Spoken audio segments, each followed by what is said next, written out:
Hello, in this video I want to show you how to install custom LED lamp notifications for your CUBOT Note 9. So in order to do this, you'll need to open Google Play Store. Here find the app called NotifyBuddy.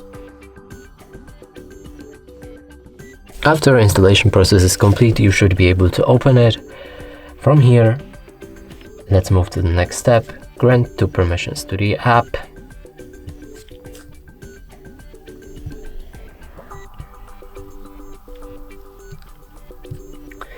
And the last right here is battery optimization, and you don't need to disable it unless the app doesn't work properly. Now let's move on to the next step, and from here we can start using the app.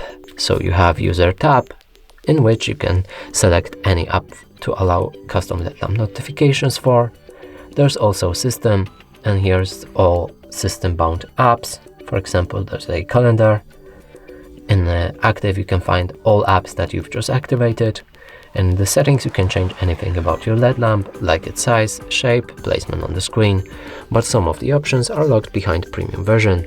So now let's click on test, and here we can find this LED lamp. And that's it for this video. Hope you like it. Please consider subscribing to our channel, leave a like and a comment below.